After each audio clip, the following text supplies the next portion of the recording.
4 PM news network में दोस्तों आपका स्वागत है। मैं हूं आपके साथ राशिद ज़हीर। एक रिपोर्ट बनी थी, अगर आपको याद हो, धुंधली सी, चूंकि खबर तीसरे पेज पर कब पहुंच जाती है पता नहीं चलता, फिर गायब कब हो जाती है पता नहीं चलता, लेकिन फिर भी सोशल मीडिया की मेहरबानी है कि वो बातें मौजूद हैं। तो मैंने आपसे अर्ज किया था कि राहुल गांधी जब लीडर ऑफ अपोजिशन बन गए हैं तो फ़र्क क्या आएगा, और वो फ़र्क अब आप देखेंगे।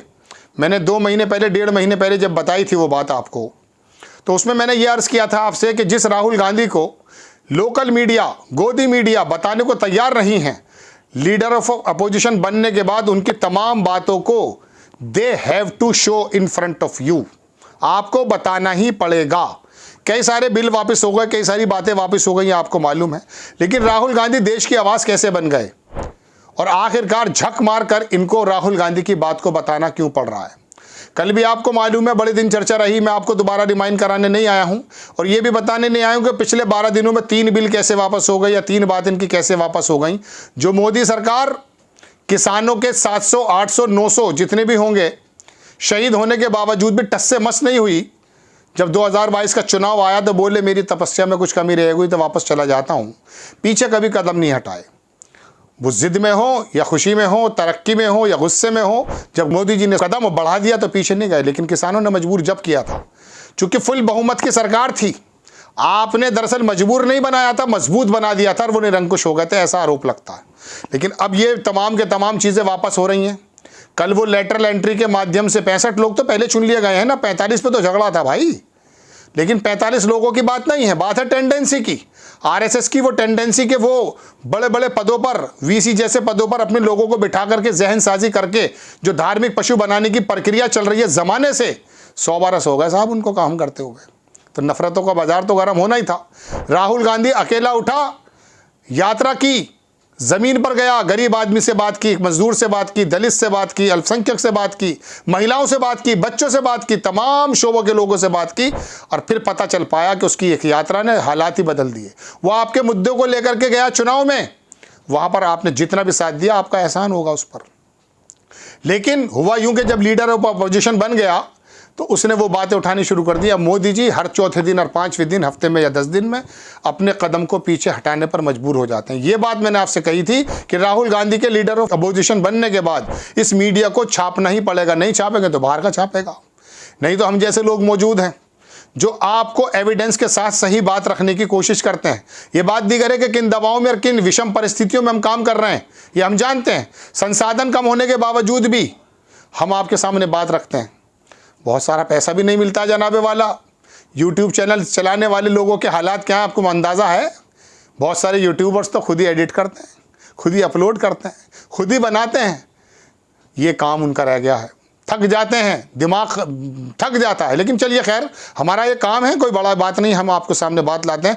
मैं अपनी बात पर आ जाता हूँ कि राहुल गांधी ने देश के आम लोगों के मुद्दे जब संसद में उठाए, और वो किस प्रकार से मोदी जी को इस बात के लिए मजबूर कर गए कि यू हैव टू बैक, आपको जाना ही पड़ेगा, और वो गए। वो चाहे वक्फ बोर्ड का मामला हो जिसमें अंबानी के बारे में बात की जा रही थी, एक साहब है पत्रकार, मुझे अचानक उनकी बात याद आ गई। अगर आप कहें इजाज़त हो तो मैं खोल कर दिखा देता हूँ, मैं अक्सर उनको फॉलो करता हूँ, बड़ी अच्छी बातें लिखते हैं। उन्होंने एक ऐसी बात लिखी कि मुझे बड़ी खुशी हुई, और मुझे लगा, देखिए मैं आपको दिखाता हूँ ये, कि मुस्लिम बच्चों के लिए अनाथालय पर बने अंबानी के महल एंटीलिया को बचाने के लिए वक्फ बोर्ड संशोधन बिल लाया जा रहा था, वापस हो गया। बिल सोशल मीडिया पर प्रतिरोध को दबाने के लिए लाए जा रहे बिल से कदम खींचने पड़े, ब्रॉडकास्टिंग बिल, मैंने खबर बताई थी आपको। अब लेटरल एंट्री के जरिए संघियों की भर्ती का आदेश रोकना पड़ा। याद रखिए, इस महफिल में हमारी आवाज़ एक राजनीतिक मुद्दा बन जाती है। इसे राजनीतिक मुद्दा बनाने वाला बंदा है राहुल गांधी। मोदी सत्ता की तीसरी पारी में यही प्रधानमंत्री है, और नरेंद्र मोदी सेवक। सेवक को मालिक की बात सुननी पड़ेगी, मालिक जनता का नुमाइंदा है। राहुल गांधी का ट्वीट लिखा उन्होंने कि नरेंद्र मोदी संघ लोक सेवा आयोग की जगह राष्ट्रीय स्वयंसेवक संघ के जरिए लोक सेवकों की भर्ती पर कर संविधान पर हमला कर रहे हैं। केंद्र सरकार के विभिन्न मंत्रालयों में महत्वपूर्ण पदों पर लेटरल एंट्री के जरिए भर्ती पर खुलेआम SC, ST और OBC वर्ग का आरक्षण छीना जा रहा है। मैंने हमेशा कहा है कि टॉप ब्यूरोक्रेसी समेत देश के सभी शीर्ष पदों पर वंचित वंचितों का प्रतिनिधित्व नहीं है, उसे सुधारने के बजाय लेटरल एंट्री द्वारा उन्हें शीर्ष पदों से और दूर किया जा रहा है। कहा था ना राहुल गांधी ने कि 90-92 लोग हैं जो चलाते हैं, उसमें से कितने लोग हैं बताइए, सारे उसी 15% से आते हैं। इसी बात को लेकर के जब उठाया तो पीछे गए। ये खबर नहीं बता रहा हूं मैं, बताना ये चाहता हूं कि जब leader of opposition Rahul Gandhi बन गए तो राहुल वो जो यात्रा की गई थी उसके अंदर जो बुनियादी मुद्दे कलेक्ट किए गए थे और अपनी झोली में रखे थे, झोला उठा के जाने वाली बात नहीं, अपनी झोली में रखे थे, और चुनाव में अगर आपने थोड़ी सी ताकत दी तो वो बंदा आपकी बातों को उठा रहा है।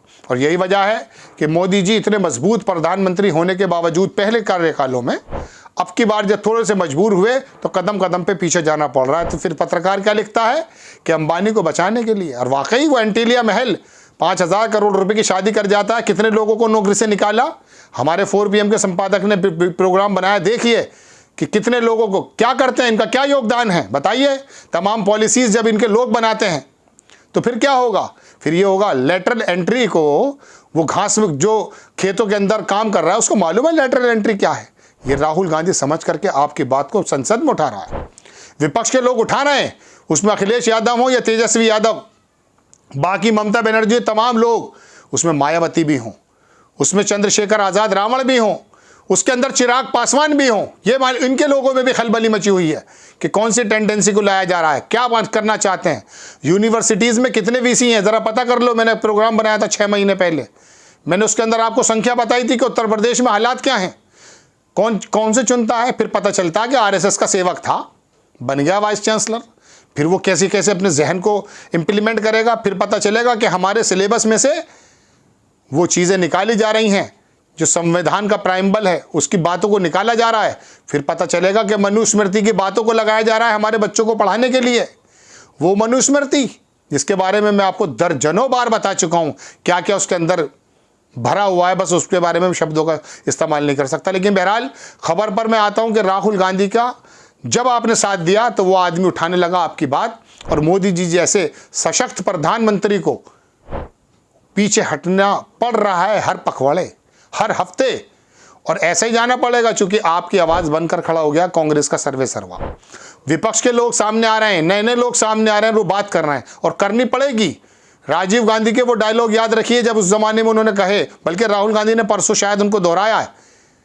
राजीव गांधी की जो वो आई थी उसमें उन्होंने कहा कि मेरे उसके फादर के जो डायलॉग हैं वो उन्होंने कहा कि मैं वो चाहते थे बराबरी, समानता।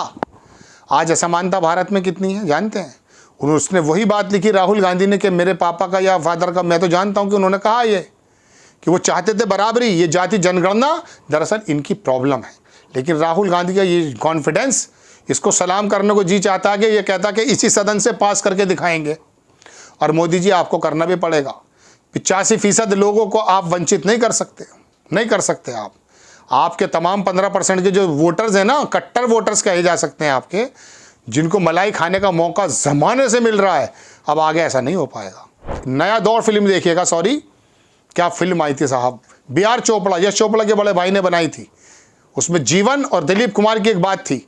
जब जीवन कहता कि मैं मोटर लगा रहा हूँ आपके तांगे हट जाएंगे, तो वो कहता दिलीप कुमार उसके अंदर कि बाबू लड़ाई काहे की है, मशीन की और हाथ की लड़ाई है।